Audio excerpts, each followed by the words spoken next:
Hey everybody, it's Corey. Thanks for joining me. Which of the top 10 most moved to states has the best overall tax burden on its residents? Is it Tennessee, Texas, or Florida, where they have no income tax at all? Or is it a state like Idaho that actually has a lower state and local sales tax than Tennessee, Texas, or Florida? And if there is a difference between tax burdens of Tennessee and Idaho, how much is it? Is it $5,000 a year? Is it $10,000 a year? We're about to find out. So again, as a reminder, we are comparing the top 10 states that Americans are moving to. So if you leave a comment declaring how Wyoming has better blah, blah, blah taxes, Wyoming isn't one of those top 10 states. In all seriousness, this was the most comprehensive video I have ever done. I personally wanted to fine-tune my understanding of how these top 10 most moved to states rank in their overall tax burdens.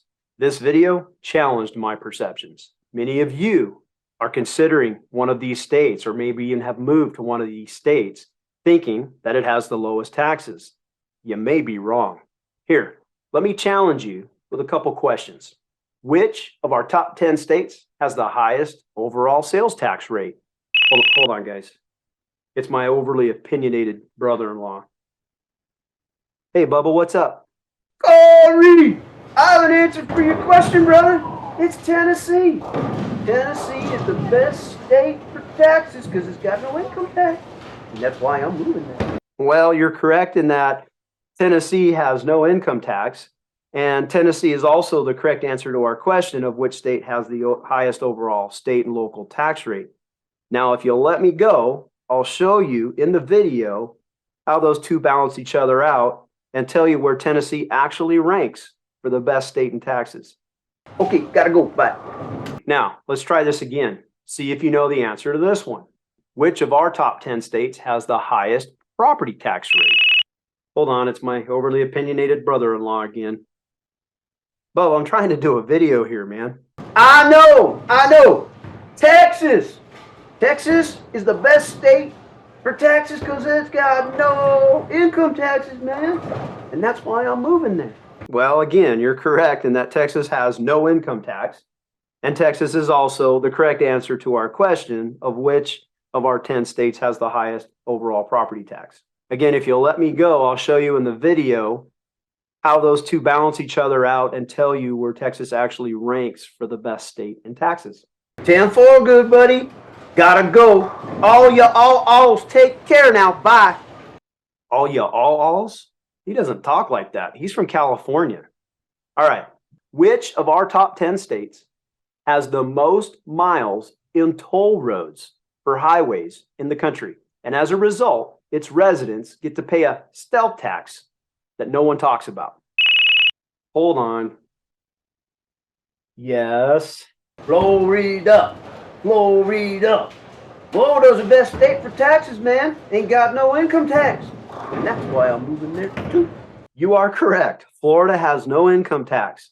And Florida is also the correct answer to our question of which state has the highest stealth tax by charging its residents on toll roads. Again, if you'll let me go, I'll show you in the video how those things balance each other out and tell you where Florida actually ranks in our top 10 most moved to states.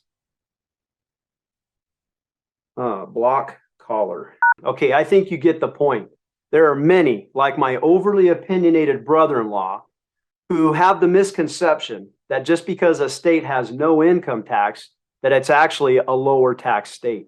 Could it be that those states that have no income tax rely more heavily on property taxes, sales taxes, or excise taxes to make up the revenue that they don't get by charging on income? Well, we're about to slug it out. We're going to compare all top 10 states and see who comes out number one. All right, here's the rules. The data in this video is sourced from the Tax Foundation. This section of text is their methodology in determining the data we will use. The graphs, and there's a lot of them, and the slides and the examples are all my creation using the Tax Foundation data to guide us to our final rankings. For the sake of time, you can pause here and review the methodology if you like. These are the median annual incomes in America per person, according to the Bureau of Labor Statistics. We will be calculating taxes in this video, so for the purposes of calculations, we will use the round number of $50,000 for a median salary per person. I need round numbers to do my calculations. All right, let's talk income taxes. Here's how the top 10 states rank when it comes to top marginal income tax rates. You can see here, South Carolina has the highest of the 10 states with a 6.5 income tax rate. Idaho came in at number 9 with a 5.8% income tax rate. Georgia, number 8 with a 5.75 income tax rate. Alabama came in at number 7 with a 5.0 rate. North Carolina and Oklahoma tied for 5th, 6th with a 4.75% marginal income tax rate. Arizona came in at number 4 with a very low and respectable 2.50 income tax rate. And tied for first place are our 3 with no income tax, Florida, Texas, and Tennessee. Let's do a little comparison. So let's take South Carolina at the top marginal rate and compare it to Texas, which has no income tax at all. So take South Carolina, apply the 6.5% income tax rate to the $50,000 immediate income that we said we were going to use. That person is going to pay $3,250 for the year on their income. If that person moves to Texas, they're going to pay 0% on their income of $50,000. Translates to 0% income tax for the year. That's a difference between South Carolina and Texas of $3,250. If you were like my brother-in-law, you would skip over South Carolina and move to Texas because they have no income tax, and you would save $3,250 per year in taxes. But, like we stated earlier, income tax is only one tax that states use to create revenue. A comprehensive study of the tax burden has many other taxes to consider. Let's look at property taxes. Here is how the top 10 states rank according to their property taxes. You got Texas at 1.66%. That's number 10. That's the highest. Number 9, Florida, 0.91. Of interesting note is how Texas and Florida, which are 2 of our no income tax states, happen to be the 2 highest when it comes to property taxes. Now, number 8, Georgia came in at 9.1%, Oklahoma 0.88, North Carolina 0.802, Idaho came in at number 5 with a 0.7% property tax, Tennessee came in with a 0.68 at number 4, Arizona number 3 with a 0.65% property tax rate, South Carolina a very respectable number 2 at 5.6% for the property rate, and Alabama came in at number 1 with a 0.39 property tax rate. Way to go, Alabama. Remember, when we compared South Carolina and Texas, and we saw that my brother-in-law saved $3,250 by choosing Texas, well, if my brother-in-law now bought property in South Carolina, and the median price there is $302,000, and you applied the property tax rate of 0.56 in that state, my brother-in-law would pay $1,691 in property taxes in South Carolina. If he moves to Texas, we apply the 1.66% to the median price home in Texas of $315,000. My brother-in-law gets to pay $5,229 in property taxes that year. That's a difference between South Carolina and Texas of $3,538. Combining the income and property taxes for both Texas and South Carolina. Remember, my brother, by moving to Texas, pays no income tax. However, he does pay a very high $5,229,000 property tax for the year by moving to Texas. By moving to South Carolina, he got to pay an income tax of $3,250. He also gets to pay a lower property tax rate than Texas. In South Carolina, it's $1,691. What you now find when you combine income tax and property tax is that my brother-in-law, by moving to Texas, is now in the hole $288 when you combine those 2 taxes. Another big area we all pay taxes is in state and local sales tax. Here is how the top states rank in their combined state and average local sales tax rates. It is interesting to note that Tennessee, while one of the better states for income taxes, is the worst when it comes to sales tax. And Idaho, one of the worst when it comes to income tax, is the best when it comes to sales tax. Let's take a look at it. Tennessee came in at number 10 with a 9.55 sales tax. Alabama number 9, 9.25 sales tax. Oklahoma, 8.98 sales tax. Arizona came in at number 7 with an 8.37% combined sales tax. Texas came in at number 6 with an 8.2% sales tax. South Carolina, number 5 with a 7.3% combined sales tax. Georgia, number 4, 7.4%. Florida, number 3, 7.2%. North Carolina with a 6.99%, and Idaho again number 1 with a 6.02 combined state and average sales tax rate. And I just want to make a quick note here before we move on that according to the U.S. Bureau of Economic Analysis, the average consumer spends $18,000 in personal consumption expenditures. Again, if we continue on with the comparison of South Carolina and Texas for my brother-in-law, we are going to compare South Carolina and Texas for their sales tax. So South Carolina has a 7.43% combined sales tax rate.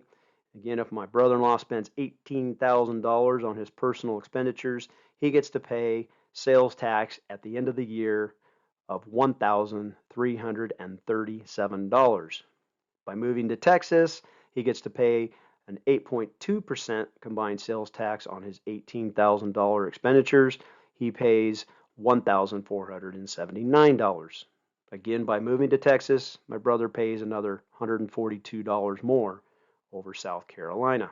And when we combine all three, income tax, property tax, and sales tax, my brother, by moving to Texas, is now in the hole $430 compared to as if he had moved to South Carolina. So to this point, we've looked at the 3 big taxes that states use to generate revenue to do what states do. We've also compared for my brother-in-law the states of South Carolina and Texas to show that no income tax does not always translate into I get to pay less taxes. I would also be selling you short if I did not pause right here and mention that 2 of our states that do not charge income taxes, Florida and Texas, have 2 of the most extensive and expensive toll road systems in the country.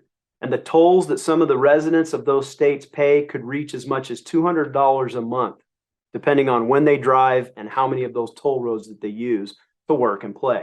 These so-called stealth taxes do not get the publicity that the big taxes get, but nevertheless, these residents that live in these states still are paying towards the infrastructure that other states would use income tax to pay for infrastructure with. I'd be interested to know from those of you that have lived or do live or have experience on those toll roads in Florida and Texas, or any of the other states that have toll roads, leave a comment on how much you had to pay to drive those toll roads, or better yet, tell me the fun of trying to avoid those toll roads and the kind of traffic that you were in to avoid those tolls.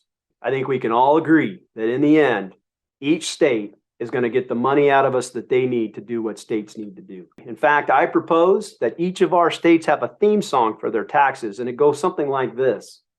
One way or another, I'm gonna get you. Okay, I'll stop there. You guys get the point. I think most of us are just interested in the bottom line. What does each resident in that state pay as it relates to the overall tax burden for that state? So let's cut to the chase. Here are the top 10 states Americans are moving to, ranked on their overall tax burden percentage rate. Well, let's discuss it.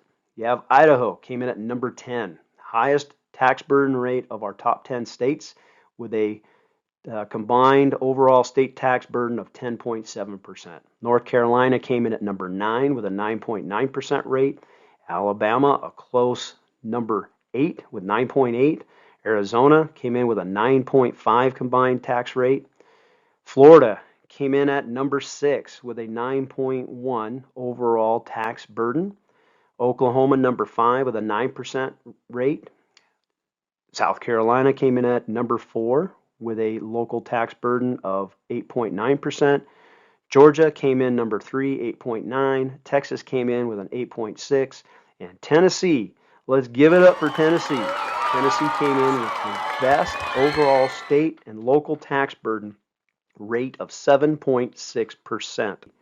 Also note that the national average for overall state and local tax burden is 11.2. That means all 10 of our states are under the national average. Now, what does it look like when we put it into real dollars for the residents of each of these states? This is what each resident of each state shares in real dollars towards the overall burden for their states each year.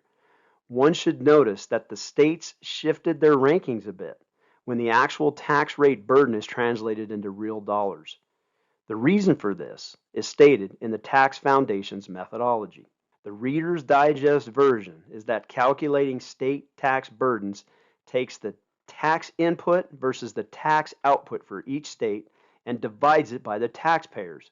And not all taxpayers are residents. Unlike tax burden, tax collections do not account for how out-of-state people contribute toward a state's overall tax burden. Clear as mud, right? So before our brains explode, just know we are using the Tax Foundation's research and that their calculations account for all the complex components related to state taxes. In the end, we have landed on what the typical resident pays their state and whatever taxes they must pay. What is most amazing to me is just how close all 10 of our states are. The difference between number 10 Florida and number 1 Tennessee is $1,370.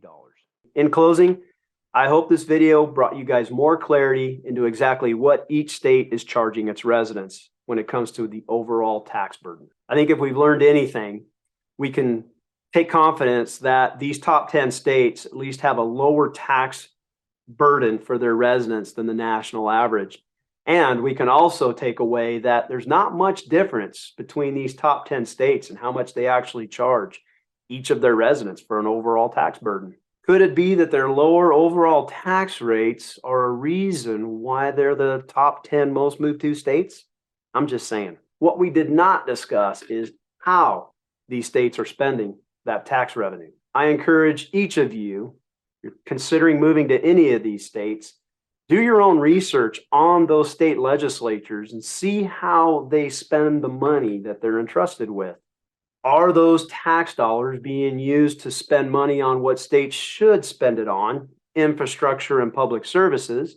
Or are they using those revenues to pay for agendas and entitlements which states have no business paying for? So that's it for this video, you guys. In the next video, we're going to compare all 10 states based on their cost of living. So be sure to subscribe, hit the like button, and make sure you hit that notification bell so when the next video comes out, you don't miss it. All right, we do appreciate you guys following, appreciate all the comments. Until next time, bye now.